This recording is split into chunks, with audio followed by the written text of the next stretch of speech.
안녕하십니까. 회계원리 강의를 듣고 있는 수강생 여러분들. 오늘 1장 회계의 이제 두 번째 강의 시간입니다. 첫 번째 강의 시간에 했던 내용 중에 잠깐 복습을 하면은 이제 첫 번째 강의 끝날 때 있었던 거죠. 자산을 정의했고요.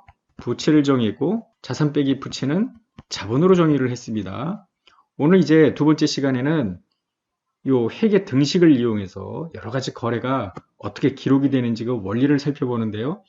요 마이너스 부채를 우변으로 이항을 했었죠. 자산은 부채 더하기 자본이다.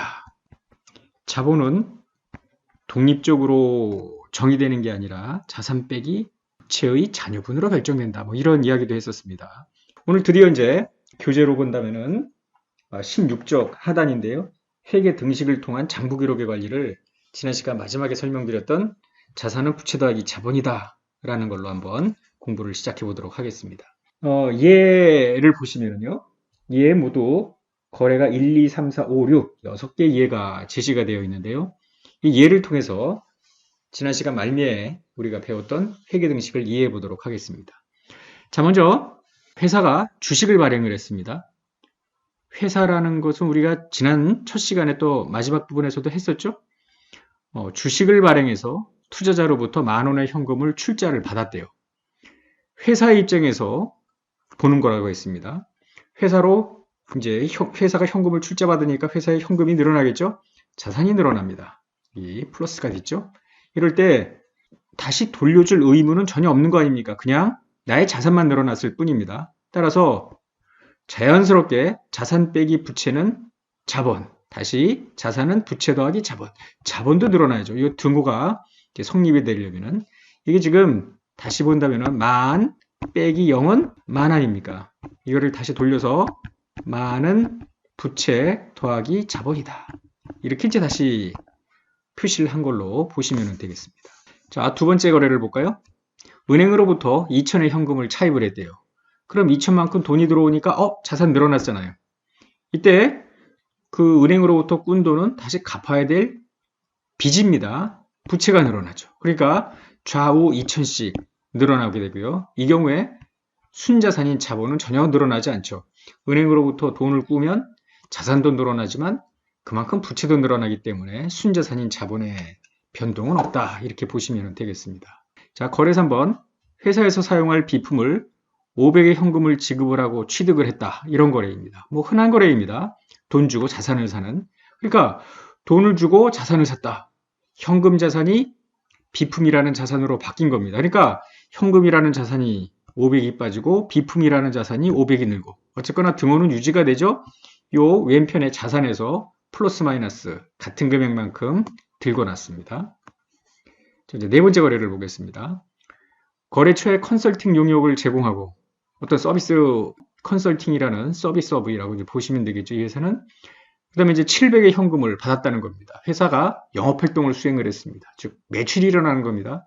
그러면 돈을 받았으니까 자산이 늘어나죠. 그런데 뭐 빚은 전혀 상관이 없을 거 아닙니까? 자산만 늘어났습니다. 자연스럽게 자녀분인 자본도 늘어나는 것이죠. 수익이 발생이 되면 자본은 자연스럽게 늘어나는 겁니다. 이번에는 반대로 종업원한테 급여 300을 현금으로 지급을 했대요.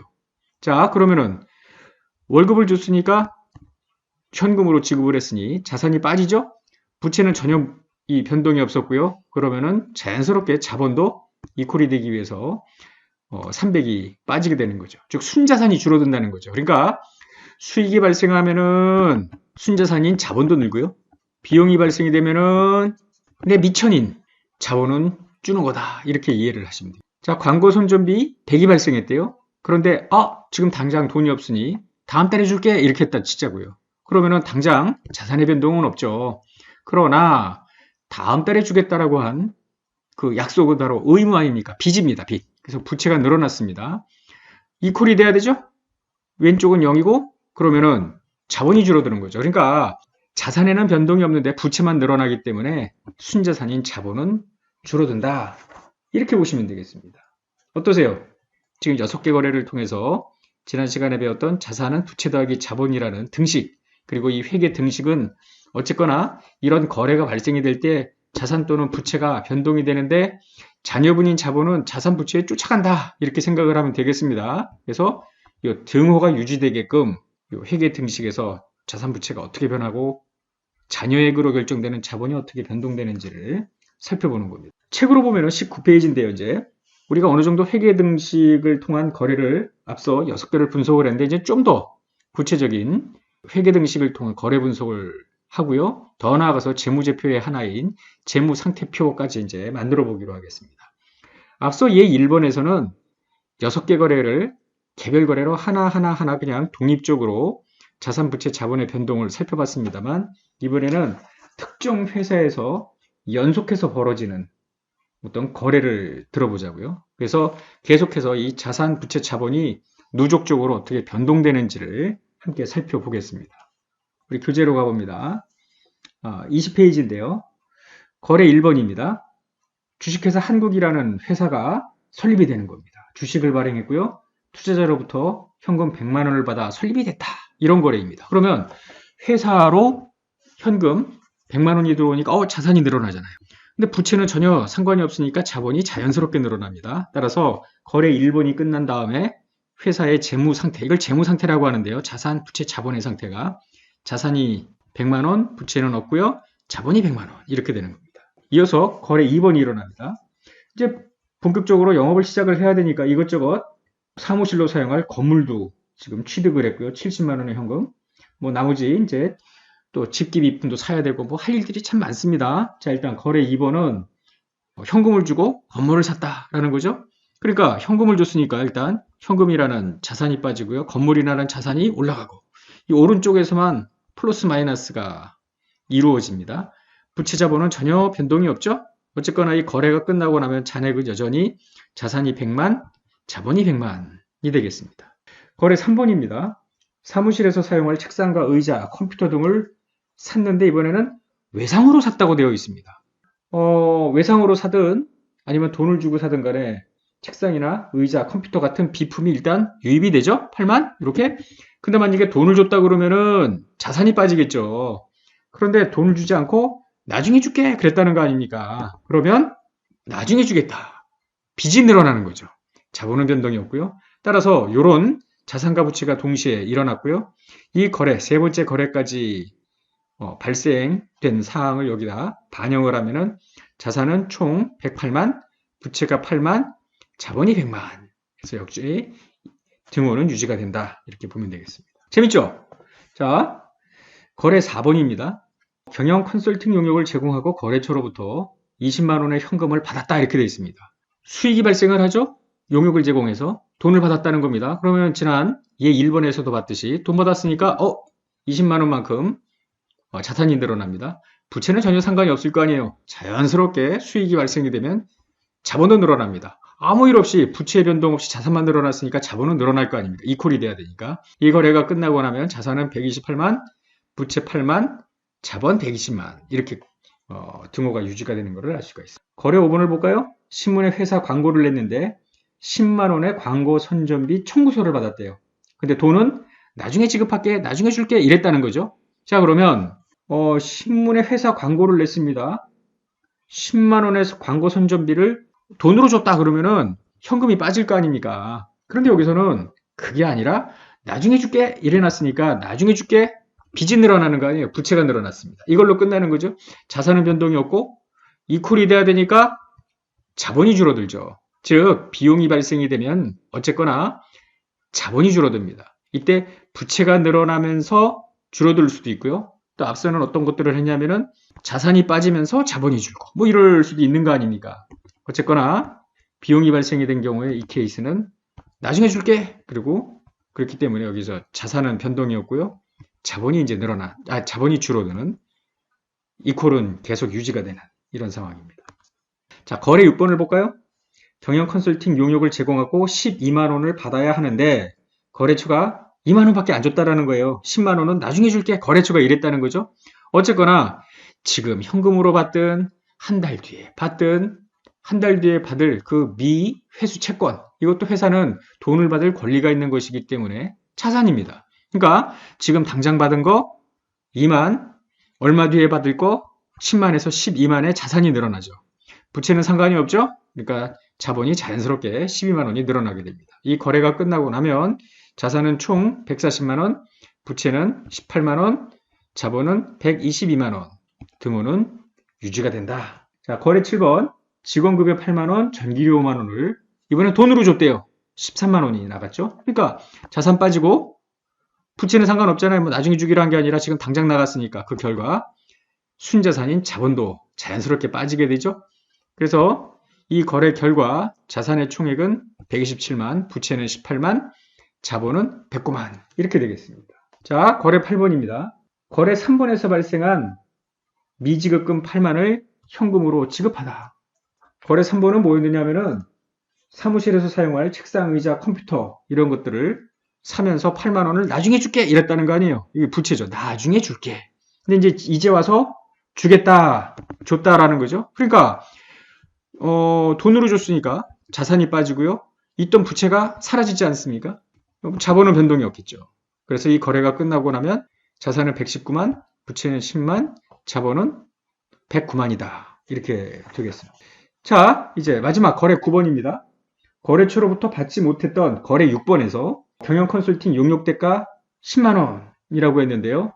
요 거래 6번으로 다시 가보면은 12만 원에 상당하는 컨설팅 용역을 제공했는데 현금은 2만 원뿐이 못 받았잖아요. 10만 원은 나중에 받기로 했었죠. 이제서야 이제 받는다는 거죠. 10만 원 중에 다 받은 건 아니에요. 5만 원만 받았대. 그러면은 5만 원의 현금이 늘어나면서 요 119만 원에 있었던 미회수 채권 10만 원 중 5만 원이 빠지는 거죠. 부채는 변동이 없었고 자본도 이 오른쪽에서만 플러스 마이너스니까 변동이 없죠. 이 거래가 끝나고 나면 자산은 119만, 부채 10만, 자본 109만. 뭐 이렇게 된다는 거죠. 그래서 주식회사 한국이라는 회사에 거래 9가지가 반영된 후에 자산, 부채, 자본의 잔액이다. 이렇게 보면 되겠습니다. 보시면 이제 우리가 이 거래 분석을 통해서 재무 상태표라는 거를 만들어 보고자 하는데요. 재무 상태표는 특정 시점에서 자산, 부채, 자본의 어떤 잔액을 보여주는 표인데요. 이 케이스 같은 경우에 거래 1번, 여기 이제 회사가 처음 태동하던 때 아닙니까? 주주로부터 주식을 발행하고 투자자로부터 이제 100만 원을 출자받았던 거죠. 요때 상태는 자산 100만, 부채는 없고요. 자본은 100만입니다. 9개의 거래가 쭉 발생하고 난 다음에 이렇게 바뀌었다라는 거 아니에요. 그러면 우리 교재 23쪽을 보면은 1월 2일 회사가 탄생하자마자 자산은 100만, 부채는 없고 자본은 100만 이렇게 왼쪽에 자산, 오른쪽에 부채 자본 해가지고 T자를 그려서 왼쪽과 오른쪽은 지금 같죠? 이렇게 만들어 놓은 요 재무제표를 재무상태표라고 하는 겁니다. 재무상태표. 1월 2일자로는 이렇게 만들었는데 1월 말일자에 자산, 부채, 자본은 어땠냐면은 요 바로 앞에 왼쪽이 119만, 오른쪽이 10만과 109만. 그러면 자 이거를 저 T자를 그려서요. 왼쪽 119만, 그 다음에 부채 10만, 자본 109만 해가지고 좌우가 119만이 되는 이런 재무상태표를 만들 수 있겠습니다. 우리가 이제 1월 31일자 이 회사의 재무상태표를 보면은 자산이 119만이구나. 부채가 10만이 있고 자본이 109만인데 1월 2일 날 자본은 100만인데 회사의 순자산인 자본이 지금 9만 원이 늘었죠? 9만 원은 왜 늘었을까?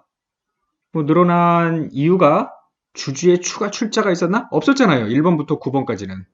그런 주주의 추가 출자가 없었고요. 그렇다면 이 9만이 늘어난 이유는 수익도 발생이 됐고 이제 비용도 발생이 됐죠. 아까 경영 컨설팅 용역도 있었고요. 비용은 뭐 급여도 있었고 전기료도 있었고 뭐 여러 가지가 있었는데요. 이게 수익과 비용이 발생이 돼서 결국은 9만만큼 수익이 비용보다 많았다라는 의미 아닙니까? 그런데 이렇게 재무상태표만 보면 1월 2일부터 1월 30일까지 약 한 달 동안 발생한 수익과 비용은 알 길이 없다라는 거예요. 얼마나 알고 싶어서 하겠습니까? 그래서 일정 기간 발생한 수익과 비용의 정보도 제공받았으면 좋겠다라는 것이 이제 정보 이용자들의 정보 욕구가 되겠죠. 그 욕구를 충족시켜주기 위해서 우리는 교재 24쪽 회계 등식을 한 단계 전개를 해보자라는 거예요. 한 단계 더 나가보자고요. 자산은 부채 더하기 자본이다 라고 했는데요. 이 자본은 투자자가 이제 출자한 부분이 있을 거고요. 또 수익에서 비용을 뺀 이제 순이익, 좀 더 정확하게 말하면 당기 순이익, 이런 두 가지로 이제 나눌 수가 있겠죠. 그래서 원래 자본을 요 두 개로 나눈 거다라고 보면 되겠습니다. 요때 이제 요 1번 한 거는 협의의 자본이라는 게 이제 투자자로부터 출자받은 거고요. 나머지가 당기 순이익. 이렇게 식 2를 식 3으로 전개를 했습니다. 근데 당기 순이익이라는 거는 수익에서 비용을 뺀 거 아닙니까? 그래서 식 4에서 바로 이 당기 순이익 부분을 이렇게 다시 풀어서 썼다라고 보면 되겠습니다. 그런데 지금 회계등식은 모든 항목들이 이제 5가지인데요. 다 플러스로 일률적으로 지금 부호를 맞춰놓고 시작을 하는 건데요. 이 마이너스 비용이 지금 눈에 가시 아닙니까? 따라서 마이너스 비용을 좌변으로 이항을 하면 이제 식 5, 드디어 등호를 사이에 두고 왼쪽은 자산 더하기 비용, 오른쪽은 부채 자본 수익으로 분리가 됩니다. 생각나십니까? 우리가 회계등식을 처음 시작했던 식 1번이 뭐였느냐면은, 잠깐 지우개를 좀 가지고요. 잘 지워지죠? 식 1번은 자산에서 부채를 빼면 자본이다. 이게 식 1이었죠. 식 2는 자산은 마이너스 부채를 우변으로 이항을 시켰죠. 이게 식 2였고요. 그래서 식 3, 4, 5까지 전개를 했는데, 이렇게 전개를 하고 나면 미리 짐작을 했겠지만 우리가 알고 싶어하는 요 수익과 비용도 총액으로 알 수 있겠다라는 거죠. 그러니까 방금 전에 요 9만 원이 뭔가 수익과 비용의 어떤 순액인데 이게 얼마일까 궁금하잖아요. 수익이 10만 원, 비용이 만 원인지, 수익이 50만 원, 비용이 41만 원인지 잘 모르지 않습니까? 그래서 그런 세부 내용을 이제 식 5로 전개된 회계 등식을 가지고 해보는 거죠. 지금 이 순간 여러분들은 외우세요. 몇 가지는 외워야 된단 말이죠. 이게 이제 우리가 앞으로 쓰게 될 최종 회계 등식인데요. 회계 등식 좌변은 자산 비용입니다. 우변은 부채 자본 수익입니다. 이걸 어떻게 외우지? 어떻게 외우긴 여기 식 1부터 차근차근 논리적으로 생각하면 되죠. 자산 빼기 부채는 자본이다로부터 쭉 몇 차례 전개를 하니까 이렇게 된 거 아닙니까? 아주 자연스럽게 이제 여러분들은 이 회계 등식이 자기 몸 안에 꽉꽉 박히게 될 겁니다. 자, 그러면 요 5개 항목으로 전개된 회계 등식을 가지고 앞서 우리가 2번에서 보았던 9개의 거래를 다시 한번 보겠습니다. 자, 거래 1번은 주식회사 한국이 투자자로부터 현금 100만 원을 출자받아 설립이 된 겁니다. 이때 이제 앞에 2와의 차이점은 다른 거래는 상관이 없고요. 수익과 비용이 발생하는 거래만 달라질 겁니다. 그거를 이제 눈여겨보시면 되겠습니다. 현금을 받았으니까 100만 원만큼 자산이 늘었죠? 이 콜은 계속 유지돼야 됩니다. 비용이 발생한 것도 아니고요. 돌려줄게 생긴 것도 아니고요. 수익이 그렇다고 생긴 것도 아니고요. 궁극적으로 자본이 늘어나게 돼요. 잔여액으로. 자, 거래 2. 건물을 70만 원 주고 샀다고 했죠? 그래서 이 자산 쪽에서만 현금 빠지고 건물 올라가고 이랬던 거죠. 별 문제 없습니다. 거래 3번은 비품, 의자니 컴퓨터니 이런 걸 사면서 나중에 줄게 그랬다는 거죠. 그래서 자산 올라가면서 나중에 줄게. 부채도 올라가는 등호는 역시 유지가 되는 케이스. 드디어 이제 거래 4번이 수익이 발생되는 거래였죠. 그러면 거래처로부터 20만 원 컨설팅 용역을 제공하고 받았다라는 거예요. 이때 아까 우리는 자본에다 넣었는데 자본은 크게 아까 주주로부터의 출자금하고 당기 순이익이 이제 모여진 거라는데 이거를 이제 분할을 한 거 아닙니까? 자, 수익입니다. 수익. 이렇게 컨설팅 매출로 인한 수익이 생긴 겁니다. 자, 거래 5번. 회사 광고를 냈는데 광고 손준비 10만 원이 있다라는 거 아니에요. 자, 비용입니다. 그리고 나중에 줄게 부채. 그래서 지금 거래 5까지 분석을 하고 나니까 이제 좌변은 자산이 128만, 좌변의 비용이 10만, 우변의 부채 18만, 자본 100만, 수익 20만 이렇게 지금 나오게 된 겁니다. 거래 6번으로 가보면은요. 경영 컨설팅 용역을 제공하고 12만 원을 받았어야 되는데 2만 원밖에 못 받았다라는 거예요. 어쨌거나 자산이 12만 원이 늡니다. 그리고 역시 12만 원만큼 수익이 늘죠. 그래서 이 거래가 끝나고 나면은 자산 140만 원, 비용 10만 원 해서 이제 좌변이 끝났고요. 우변은 18만 원, 100만 원, 32만 원 이렇게 되겠다. 자, 거래 7번입니다. 직원급여하고 전기료 13만 원이 나간 거예요. 그러면 돈이 나갔죠? 비용이 올라갔죠? 왼쪽에서만 플러스 마이너스가 됐겠죠. 거래 8번입니다. 거래 3번에서 컴퓨터, 의자, 뭐 책상 이런 거 사면서 8만 원을 나중에 줄게 그랬죠? 지금 나가니까 자산 빠지고요. 빚도 갚았으니까 이제 부채도 빠지고 뭐 이렇게 되겠죠.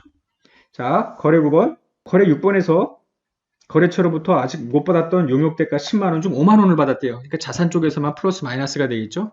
아까 얘 2번에서의 마지막 회계 등식하고 한번 이제 요거하고 비교를 해보면은요.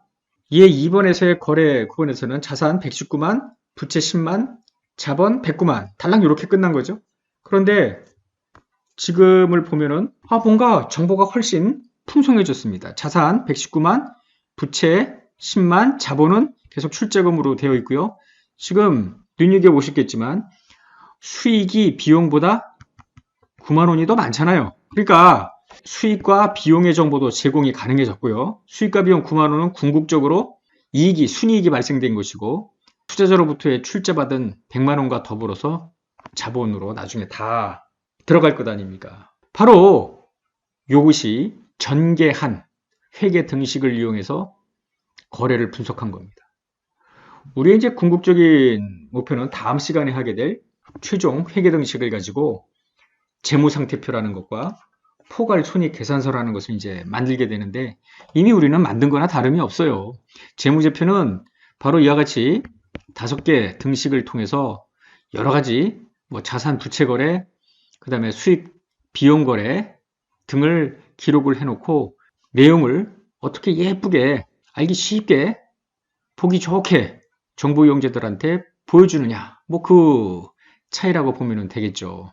그래서 어려워하지 마시고 오늘 배웠던 예 2번과 예 3번을 계속해서 좀 생각을 하시면 좋겠습니다.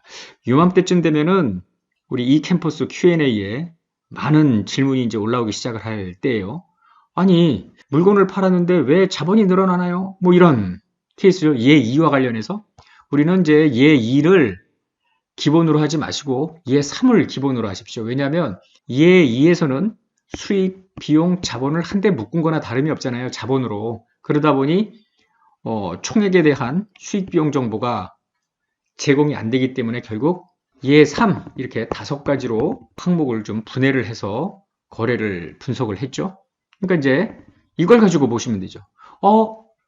경영 컨설팅 용역을 제공했는데 그러면은 돈을 받을 거 아닙니까? 못 받았더라도 나중에 받을 거니까 자산이 늘어나고 수익이 늘어나고 결국 이 수익은 수익이 늘어난 것만큼 궁극적으로 자본도 늘어나게 되는 거죠. 아까 얘 2번에서 봤듯이 자본이 왜 늘어나지? 헷갈리나요? 헷갈리지 마세요. 자산에서 부채를 뺀 나머지가 자본이다 라는 거예요. 그냥 뭔가 자산이 늘어났는데 돌려줄 빚이 늘어나지 않았다면 자본이 늘어나는 겁니다. 매출과 같은 수익이 바로 그런 거 아닙니까? 거래처에 용역을 제공하고 돈을 받았거나 나중에 받을 거라면 그것만큼 자산이 늘어났고 갚을 빚은 없으니 당연히 자본이 늘어나죠. 이때 자본은 2가지가 자본으로 구성이 된다는 거예요. 자본은 투자자의 출자금, 그 다음에 회사의 어떤 순이익 2가지다라고 보시면 되겠습니다. 자꾸 혼란스러워도 복습하고 또 복습하고 또 복습하면 자연스럽게 이해가 됩니다. 무조건 제 강의를 들으시고 최소 3번은 복습하기를 권합니다. 자, 수강생 여러분들 오늘 제1장 회계의 2번째 강의를 여기서 마치도록 하겠습니다. 안녕. 다음 시간에 또 봐요.